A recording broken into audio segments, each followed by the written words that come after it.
She stood alone while everyone whispered. The grand wedding breakfast at Thornwood Hall glittered with candlelight and silver, but Alara Sinclair felt invisible amidst the sea of silk and judgment. She wore a gown of pale ivory that had belonged to her late mother, altered hurriedly by a village seamstress, and she knew the other ladies recognized its outdated cut. Their murmurs drifted like smoke. "A penniless bluestocking, I heard, the old scholar's daughter." He didn't even look at her during the vows, not once. "She's nothing but a vessel for an heir, poor thing." Alara's fingers tightened around the stem of her untouched champagne glass. She lifted her chin, but the effort cost her. Across the long room, her new husband, Alexander Blackthorne, Duke of Thornwood, stood with his back partially turned, speaking in low tones to his steward.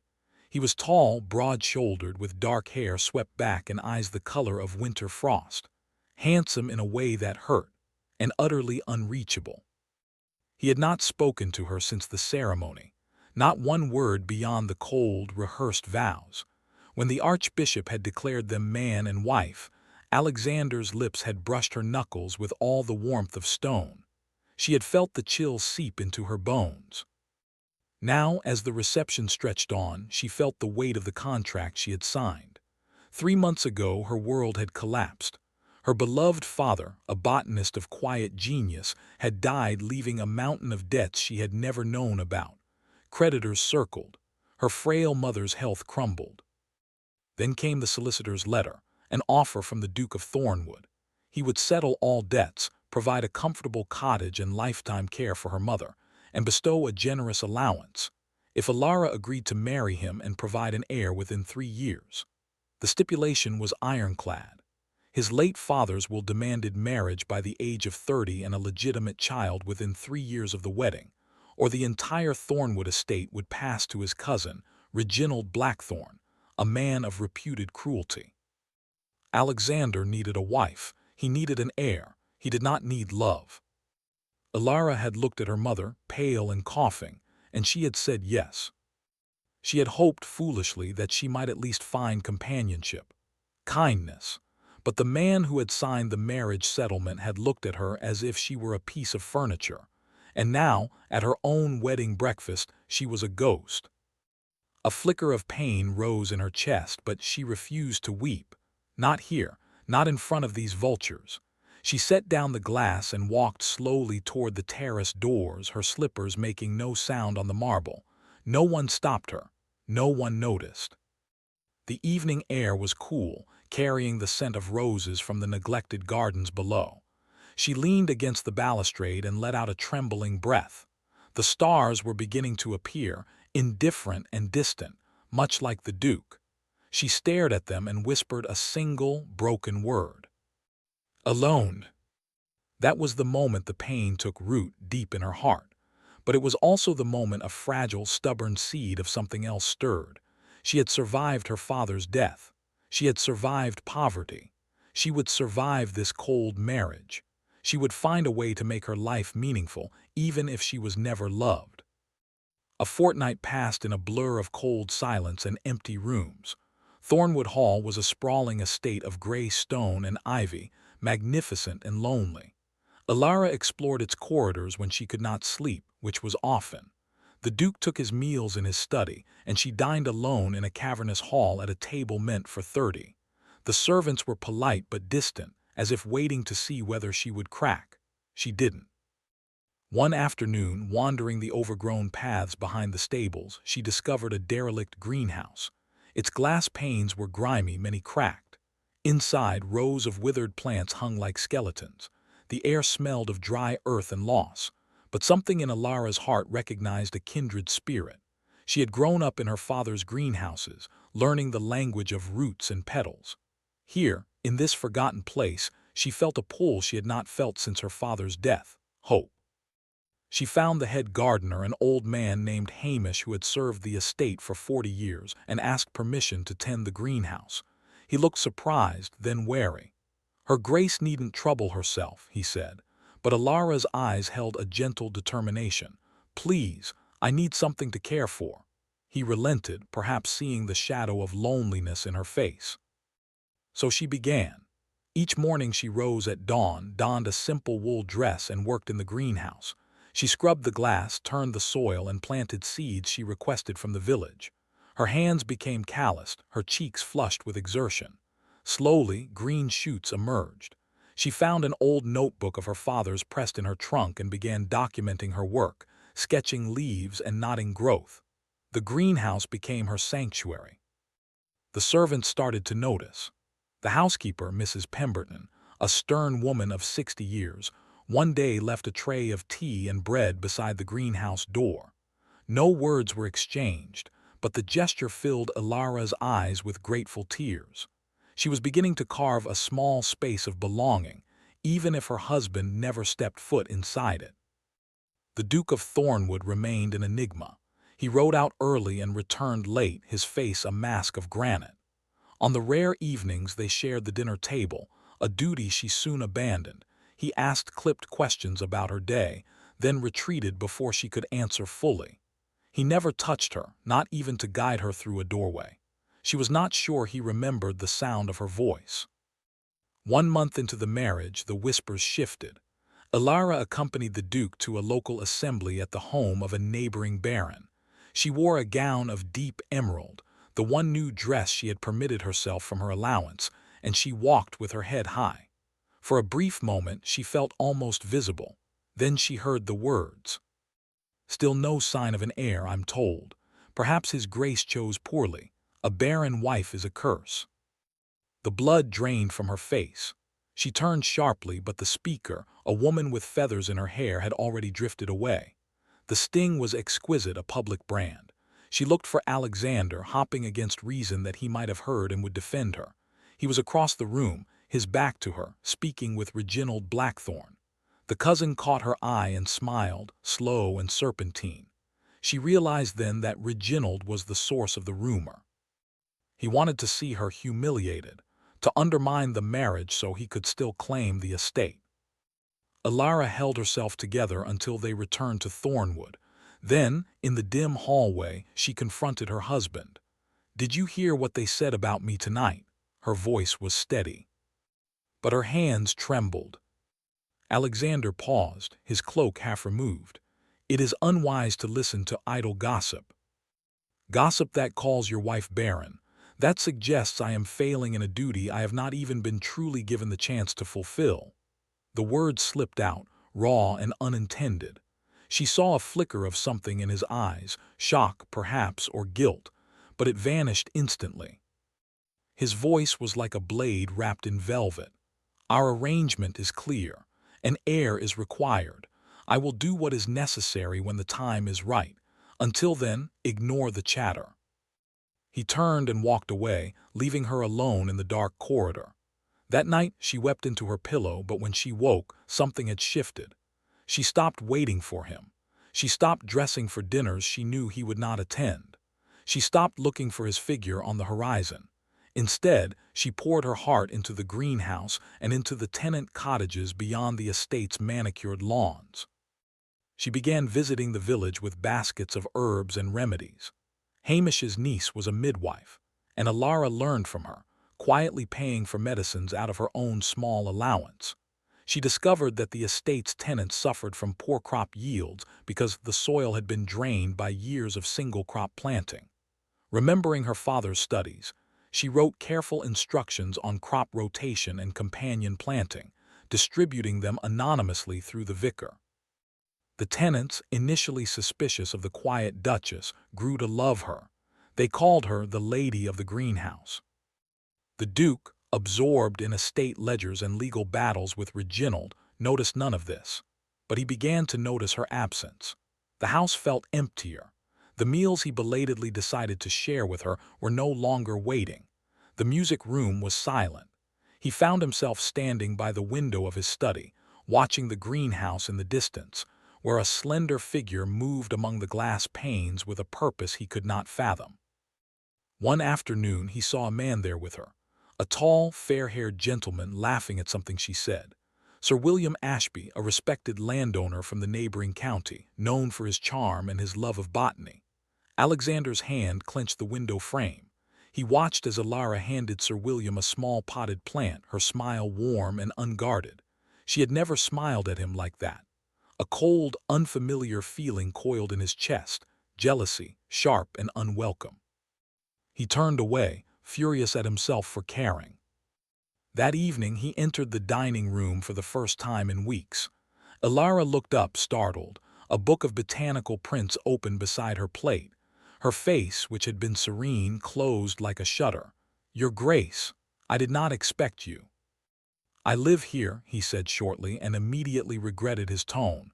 He sat opposite her, signaling for a plate. They ate in taut silence. He struggled for words, any words. "The greenhouse.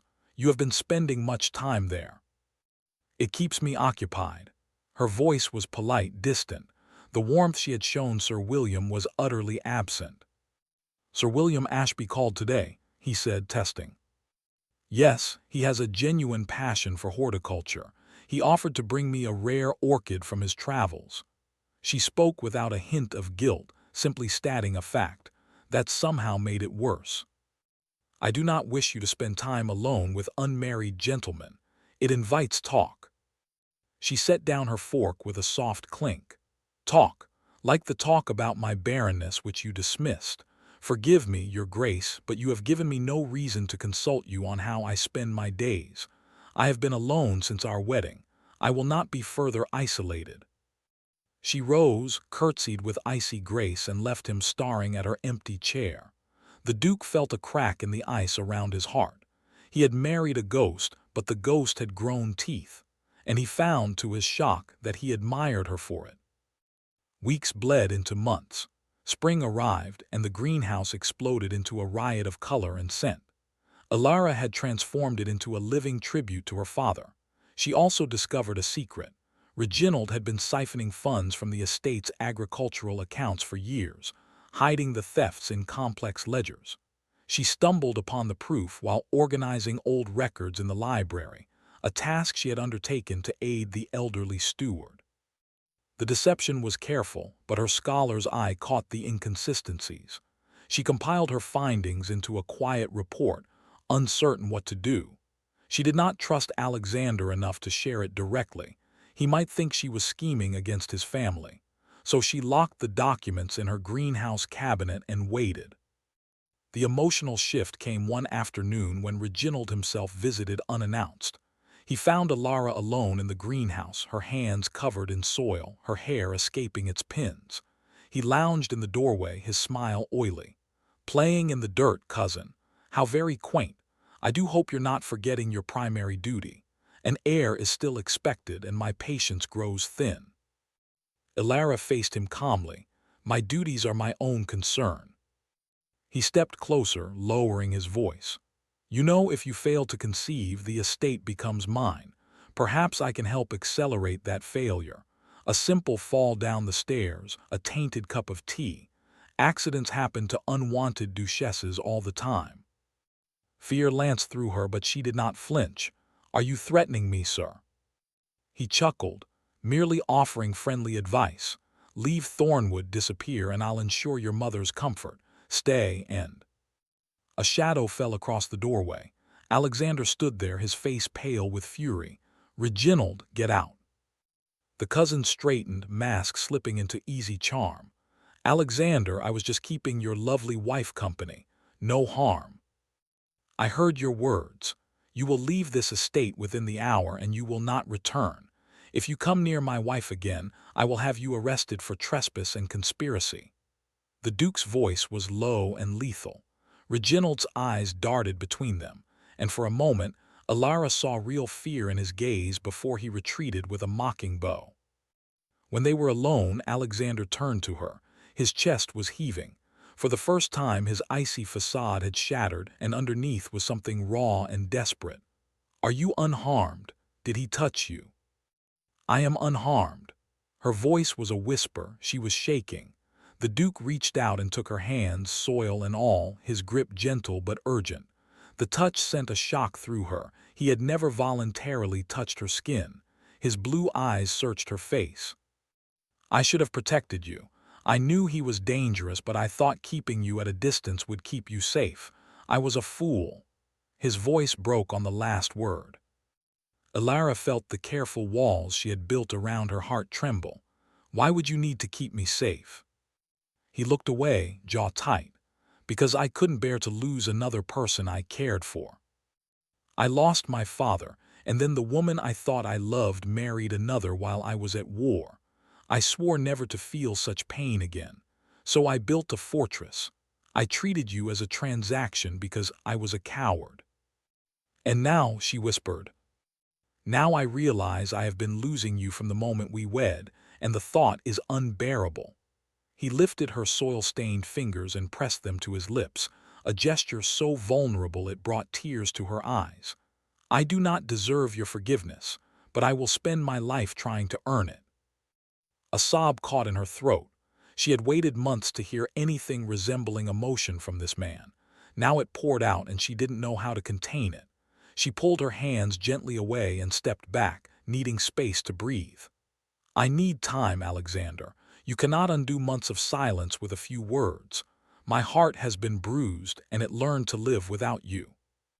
Pain flickered across his features, but he nodded. "I will wait, as long as it takes." That night, alone in her chamber, Alara realized something else. She had been feeling unwell for days, fatigue that sleep didn't cure, a tenderness in her body. She had ignored it, attributing it to overwork. But now, counting back weeks, a stunning truth unfolded. She was carrying his child, the heir he needed. Joy and terror mingled. She didn't tell him, not yet. She needed to know if his feelings were real or merely born from fear of Reginald's schemes and the pressure of the will. She resolved to guard her secret until she could trust the change in him. The next weeks were a fragile dance. Alexander did not push. He began joining her for meals, learning to sit in comfortable silence. He asked about the greenhouse, and she hesitantly showed him her father's notebooks, her sketches. He listened intently, asking intelligent questions. He saw her not as an obligation but as a fascinating woman. Meanwhile, she observed him with new eyes, nodding the way he personally visited the tenants after she quietly suggested that they needed better drainage. He began to manage the estate with a fairness he had neglected. She learned that he had been fighting Reginald in the courts for years, protecting the legacy for a family he wasn't sure he wanted. There was goodness under the ice. Jealousy surfaced one afternoon when Sir William called again, this time with the promised orchid. Alexander happened to be in the hall when the footman announced him. He saw the genuine delight on Alara's face and his gut twisted. He forced himself to stay calm, even greeting Sir William politely. But later, when they were alone, he said quietly, "The orchid is beautiful. He cares for you, doesn't he?" Alara looked at him steadily. "Sir William has been a kind friend when I had none. He never made me feel invisible." The words hit him like a blow. He exhaled slowly. "Then I have much to repay him for, and much to regret." She saw the sincerity in his eyes, and her resolve softened further. That evening, while walking in the garden at dusk, she stumbled on a loose stone. Alexander caught her instantly, his arms wrapping around her with fierce protectiveness. For a moment they were frozen, her body pressed to his heart thundering.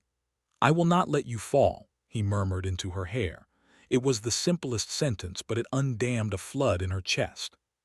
She cried, and he held her without demand, just held her until the tears stopped. It was after that moment that she finally told him, "Alexander, there is something I must tell you. I am with child." He went utterly still. Then his hands framed her face, his thumbs brushing away her tears, his own eyes glistening. "You are truly—" His voice was a hoarse whisper. "Yes, I have known for some weeks. I was afraid to tell you because I feared you would only care for the heir." The torment on his face was raw. "I care for you. I care for you more than I can bear. If anything were to happen to you because of this, I would burn Thornwood to the ground. You are not a vessel, Alara. You are my wife, my heart." She looked into his eyes and saw the truth at last. This was not duty. This was love, born painfully late but fierce and undeniable. "Then we will face this together, but there is more." She led him to the greenhouse and retrieved the locked documents, the evidence of Reginald's theft. "Your cousin has been stealing from you for years. I found these accounts. I didn't know if you would trust me." He scanned the papers and his expression hardened into grim resolve. "This is the final piece. With this, I can have him arrested and barred from any claim forever. You've not only given me a child, Alara, you've saved my legacy. You saved me." The days that followed saw Reginald arrested and escorted away, his schemes shattered. The threat was gone. Alexander spent every spare moment with Alara, learning to tend the greenhouse, reading to her in the evenings, filling the halls with a quiet, steady warmth. She bloomed, not just with the child, but with a happiness she had never imagined possible. The autumn leaves were falling when the labor came. It was long and difficult, and Alexander paced the corridor like a caged lion, ignoring propriety. The midwife refused him entry, but he stood outside the door, whispering desperate prayers he hadn't uttered since childhood. When the cry of a newborn finally split the air, he sagged against the wall, tears streaming down his face. A moment later, the midwife opened the door with a tired smile. "Your Grace, you have a son. And your Duchess is asking for you." He stumbled into the room. Alara lay against the pillows, exhausted but radiant, a tiny bundle in her arms. She looked up at him and her smile was like sunrise. "Come meet your heir." He crossed to the bed and knelt beside it, taking her hand and kissing it. "I don't care about the heir. I only care about you, always you." He looked at the baby, at the perfect face, and a sob escaped him. "I love you. I love you too late, but I will love you for every day of my life." Alara touched his hair, her own eyes brimming. "You are not too late. You are exactly when you were meant to be." They named the child Nathaniel after her father. In the months that followed, the greenhouse became a place where a little boy played among the ferns, where a duke knelt in the dirt to help his wife plant rosemary, and where laughter echoed off the glass. The whispers faded, replaced by a story the villagers told for years, of a duchess who grew a garden from a ruin and taught a cold duke how to love. And in the quiet of the evening, when Alexander held Alara's hand and watched the stars emerge, he would whisper, "Thank you for not giving up on the greenhouse." She would lean her head on his shoulder. "I knew something beautiful could grow there if I just kept tending it, just like you." He would smile, the once frozen Duke of Thornwood, and reply, "You are the most stubborn, beautiful woman I have ever known, and I am endlessly grateful you stopped waiting for me to realize it, so you could show me what love really is." And in that peace, with the scent of flowers and the sound of their son's distant laughter, the healing was complete. If you enjoyed this story, don't forget to give it a like and subscribe to the channel. Also, let us know in the comments which country you're watching from. Your support means a lot to us. Thank you for watching and see you in the next amazing story.